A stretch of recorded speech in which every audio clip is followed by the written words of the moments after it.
Hello बच्चों, हम लोग आज कक्षा 10वीं का गणित भाग 2 का अंतिम पाठ 7वां पाठ महत्व मापन देख रहे हैं। बहुत ही आसान पाठ है और विशेष बात है कि बोर्ड एग्ज़ाम में आपको इस पाठ से 10 नंबर के प्रश्न पूछे जाएंगे। ठीक है, 10 नंबर के प्रश्न पूछे जाएंगे और ये पाठ पूरी तरह से फार्मूले पर आधारित है। अगर आपको सूत्र अच्छी तरह याद है तो बहुत आसानी से इस पाठ के सवाल आप कर सकते हो। तो सबसे पहले मैं चाहूँगा कि आपको कुछ पुराने जो सूत्र हैं उनका एक जानकारी दे दिया जाए। वैसे इस पाठ में मुख्य रूप से इस पाठ को 2 हिस्सों में बांटा गया है। एक त्रिआयामी आकृतियाँ, त्रिआयामी का मतलब जिसमें लंबाई, चौड़ाई और ऊंचाई तीनों रहता है। जैसे कि आपका घर है, घर में घर का आकार किस तरह से होता है, उसकी एक लंबाई होती है, एक चौड़ाई होती है और एक ऊंचाई होती है। जैसे कुआं है, कुआं या तालाब, उसकी एक मतलब वृत्ताकार सतह होता है।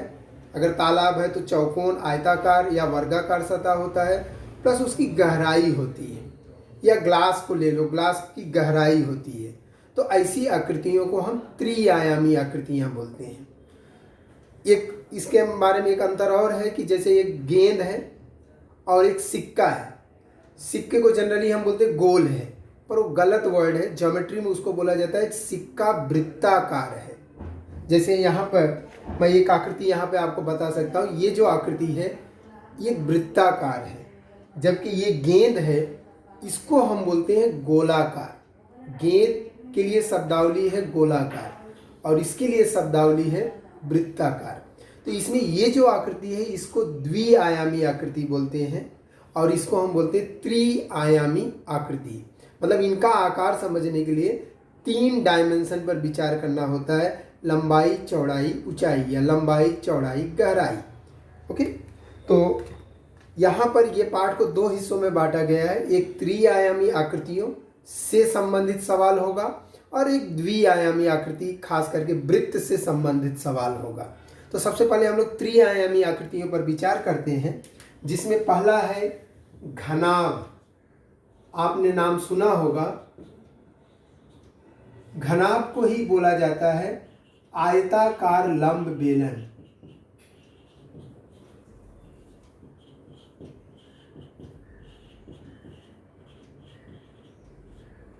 तो इसी के लिए एक दूसरा शब्द है आयताकार लंब बेलन। इंग्लिश में इसी को बोला जाता है क्यूबॉइड।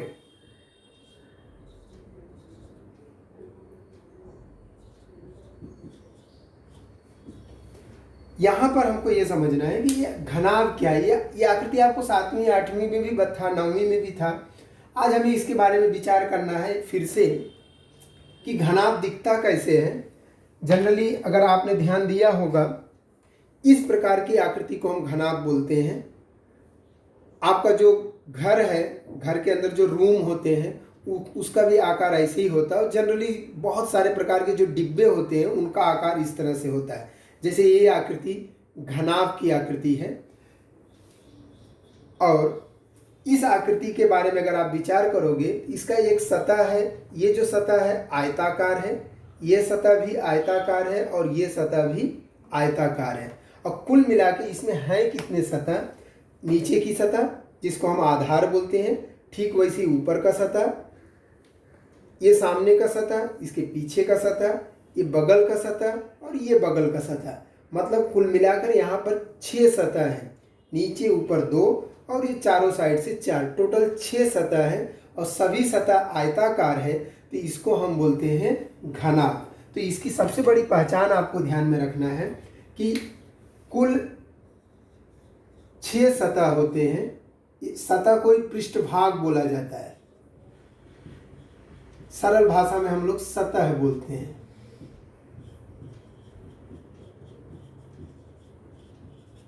और प्रत्येक सतह आयताकार होता है, प्रत्येक पृष्ठभाग आयताकार होता है। ये महत्वपूर्ण बात आपके दिमाग में आना चाहिए जब भी कोई कहे घनाभ या आयताकार लंब बेलन। देखो आयताकार क्यों बोलते हैं, क्योंकि इसका हर सतह आयताकार। लंब बेलन इसको क्यों बोलते हैं, क्योंकि ये जो इसकी दीवारें हैं ये हमेशा सतह से आधार से लंबवत हैं, मतलब 90 के कोण पे हैं, इसीलिए हम इसको बोलते हैं आयताकार लंब बेलन। अगर इसकी आकृति बनाना हो तो आकृति कुछ इस तरह से बनाया जाता है, जैसे ये एक हम आयताकार सतह बना दिए और इसी से थोड़ा सा हट करके एक और आयताकार सतह हम बना देते हैं, और अगर ये कॉर्नर को मिला दिए तो ये आकृति त्रिआयामी आकृति बन जाता है। देखो सिर्फ एक सतह के बारे में विचार जब किया जाता है तो उसको हम बोलते हैं द्विआयामी आकृति। जैसे ये आयताकार सतह है लेकिन एक ही सतह है तो इसको हम बोलते हैं द्विआयामी। क्यों द्विआयामी, क्योंकि इसका आयाम मतलब इसकी किनारा जो है उसके बारे में समझने के लिए केवल लंबाई और चौड़ाई पर विचार करते हैं। लेकिन अगर इसके बारे में हमको समझना है कि ये कितना बड़ा है तो सिर्फ इसका एक सतह पर विचार नहीं करना होगा, हमें ये भी देखना होगा कि ये कितना बड़ा है और साथ में गहरा कितना है, या रूम के बारे में हम सोचते हैं कि ये ऊंचा कितना है। तो इस तरह से अलग अलग हमें 3 चीज़ों पर विचार करना पड़ता है। ये इसकी लंबाई हम कह सकते हैं सांकेतिक रूप में, ये लंबाई, ये इसकी चौड़ाई हो जाता है और ये इसकी ऊंचाई। तो हमेशा ध्यान रखो यहाँ इसके आधार की लंबाई के लिए संकेत हम देते हैं यल, चौड़ाई के लिए संकेत देते हैं बी और ऊंचाई के लिए संकेत देते हैं एच। एक चीज यहां और आपको ध्यान देना है, यही जो डिब्बा है, डिब्बे की बजाय अगर तालाब है तो वहां पर हम इसको ऊंचाई ना बोल करके शब्द इस्तेमाल करते हैं गहराई, लेकिन जब संकेत की बात आती है तो संकेत एच ही दिया करेंगे। मतलब अगर गहराई भी लिखा रहे प्रश्न में तो भी आपको ये मान के चलना है कि वो एच संकेत से दर्शाना है, क्योंकि जनरली एच संकेत मतलब हमारे दिमाग में ऊंचाई आता है, लेकिन उस आकृति किस हिसाब से है, अगर तालाब है या गड्ढा है तो वहाँ पे हम शब्द तो गहराई इस्तेमाल करेंगे, लेकिन जब संकेत देना होगा तो एच संकेत दिया जाता है। अब इससे संबंधित कुछ अलग अलग फार्मूले हैं, आपको ध्यान रखना है। सबसे पहली बात कि इसका आधार जिसके सहारे ये पड़ा हुआ है, इसका आधार कितना बड़ा है। आधार कितना बड़ा है उसी को ज्योमेट्री की भाषा में बोला जाता है आधार का क्षेत्रफल। और आधार का क्षेत्रफल रटना नहीं, आपको इमेजिन करना है कि आकृति कौन सा है, आयताकार लंब बेलन, और आयत का क्षेत्रफल क्या होता है, जैसे आयताकार कागज है तो इसका क्षेत्रफल क्या होता है, इसकी लंबाई गुणे इसकी चौड़ाई। तो यहाँ पे ये आधार है इसका, यहाँ पे ये नीचे वाला सतह आधार है जिसकी लंबाई यल, चौड़ाई बी, तो आधार का क्षेत्रफल क्या हो जाएगा, यल गुणे बी। इसके बाद दूसरा चीज आपको इसमें याद करना रहता है इसका ऊर्ध्वाधर पृष्ठफल, मतलब घनाभ का ऊर्ध्वाधर पृष्ठफल।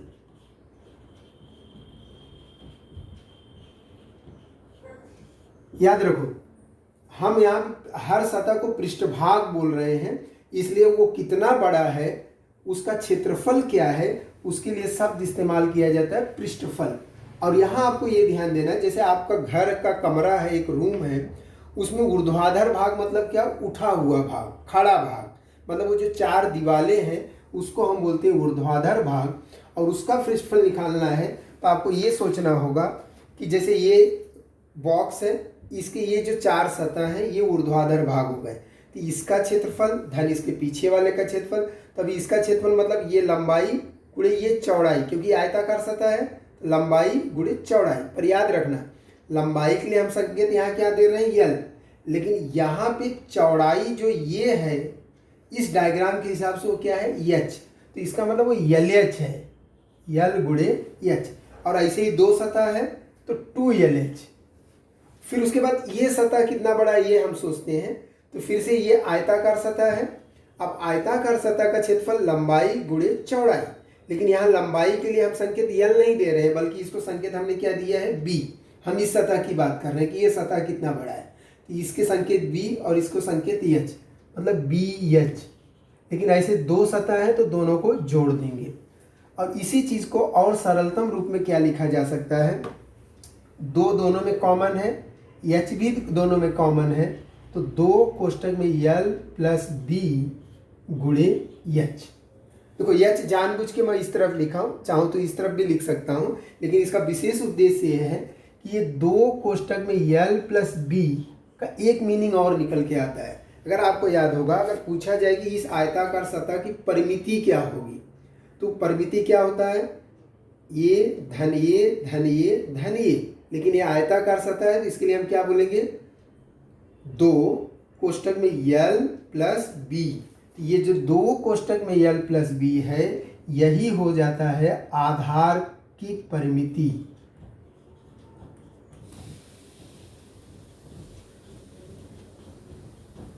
और ये गुणे ऊंचाई। तो आपको ये तीनों सूत्र दिमाग में रखना है कि ऊर्ध्वाधर पृष्ठफल के लिए ये बेसिक सूत्र है।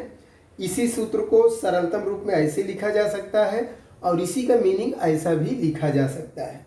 इसके बाद तीसरा है संपूर्ण पृष्ठफल, कि घनाभ का संपूर्ण पृष्ठफल।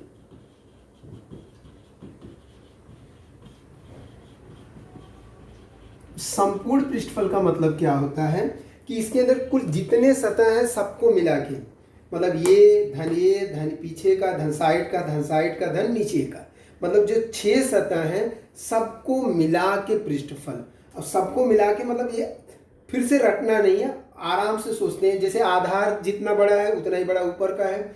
आधार क्या है, यल गुणे बी, तो यल बी हम लिख सकते हैं, लेकिन ऐसे ही तो ऊपर भी है, मतलब 2LB।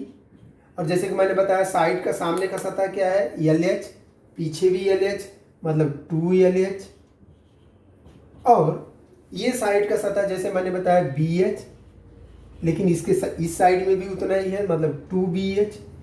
इसी को ऐसे भी लिखा जा सकता है, दो सब में कॉमन है, तो दो कोष्टक में LB plus LH plus BH।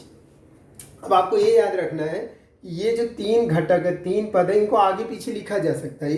जैसे LB प्लस BH लिख सकते हो, प्लस LH लिख सकते हो, पर बेसिकली आपको समझना है कि ये आया कैसे। इसके बाद चौथा चीज जो इसके बारे में याद रखना है कि घनाभ का घनफल।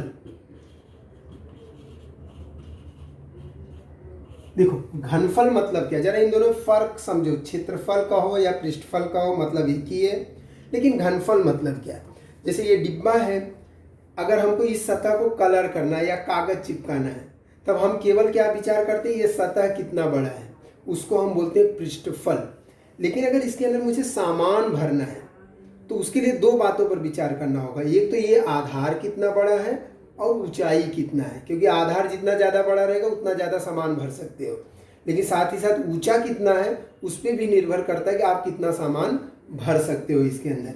तो अंदर जो पूरा जगह है उसी को बोला जाता है घनफल। और वो ज्ञात करने का बेसिक सूत्र है, अगर लंबवत सतह है तो आधार का क्षेत्रफल गुणे ऊंचाई। ये बेसिक सूत्र आपको ध्यान रखना है कि अगर कोई भी सतह ऐसा है कि आधार से लंबवत है तो उसका घनफल निकालने का ये सूत्र है कि आधार का क्षेत्रफल गुणे ऊंचाई। तो यहाँ पे आप घनफल के लिए भी संकेत भी देते हैं, वॉल्यूम इंग्लिश में हम बोलते हैं। तो आधार का क्षेत्रफल आपको पता है क्या है, यल गुणे बी, और ऊंचाई आपको पता है क्या है, एच।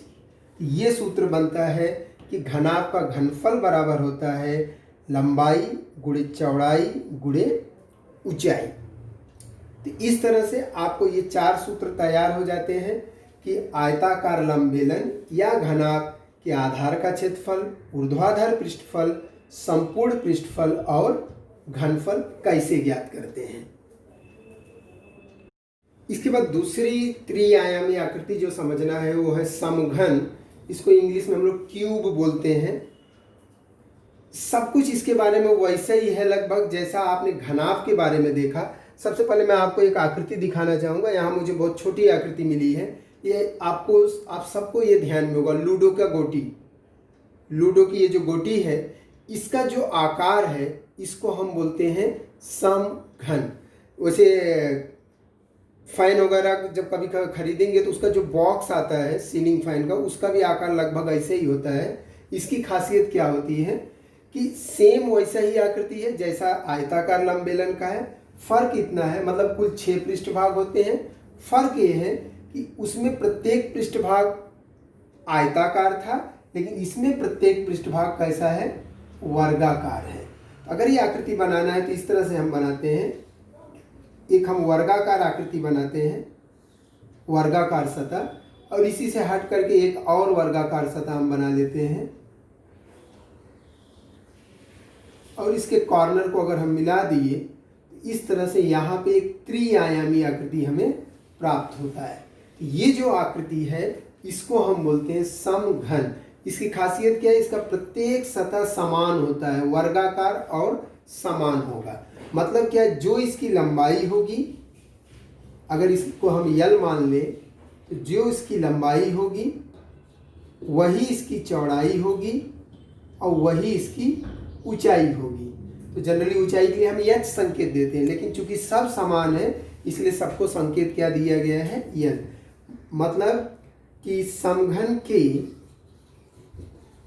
भुजा की लंबाई, इसमें हम लंबाई चौड़ाई ऊंचाई नहीं बोलेंगे, बल्कि समघन की जो भुजा है उसकी लंबाई हम सीधे सीधे संकेत देते हैं, लंबाई बराबर यल। तो इसके बाद इसके बारे में सारी बातें वैसे ही होगा जैसे आयताकार लंब बेलन में था। खाली ये ध्यान रखना है कि ये प्रत्येक सतह वर्गाकार है, तो उस हिसाब से चेंजेस होंगे कि पहले आधार का क्षेत्रफल, आधार कैसा है, वर्गाकार, तो वर्ग का क्षेत्रफल क्या होता है, भुजा का वर्ग, मतलब यल का वर्ग। दूसरा ऊर्ध्वाधर पृष्ठफल,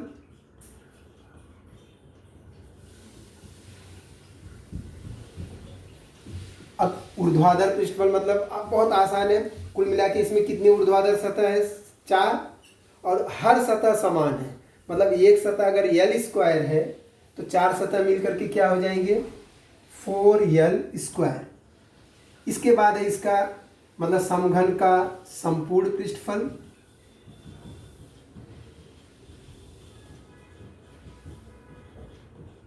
तो संपूर्ण पृष्ठफल का मतलब होता है इसके जितने सतह है सबको मिला करके क्षेत्रफल कितना होगा।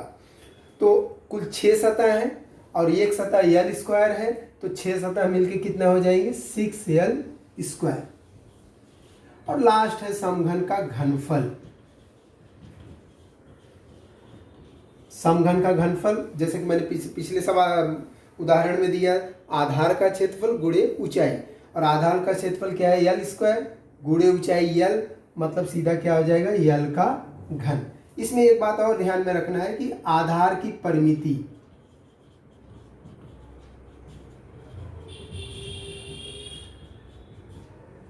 अब ये भी रटने की जरूरत नहीं, क्योंकि आधार कैसा है, वर्गाकार, और वर्ग की परिमिति क्या होती है, 4 गुणे भुजा, मतलब 4l। देखो यहाँ चीज़ों को समझना बहुत इंपॉर्टेंट है, ये ध्यान में रखो, क्योंकि ढेर सारे आपको कुल मिला के 7 त्रिआयामी आकृतियों पर विचार करना है। उसके अलावा 3-4 सूत्र अलग से होंगे वृत्त से संबंधित, तो ऐसे करके कम से कम 40-50 सूत्र हो जाएंगे। तो इतने सूत्र को अगर आप रटोगे तो सब मिक्सअप हो जाएगा, इसलिए आपको ध्यान देना है। समघन मतलब हर सतह वर्गाकार, ये इसका की पॉइंट है। हर सतह जैसे ही दिमाग में आएगा वर्गाकार, तो आप बड़े आसानी से ये सारे सूत्र लिख सकोगे। इसके बाद हम लोग तीसरी आकृति देखते हैं, लंब वृत्ताकार बेलन।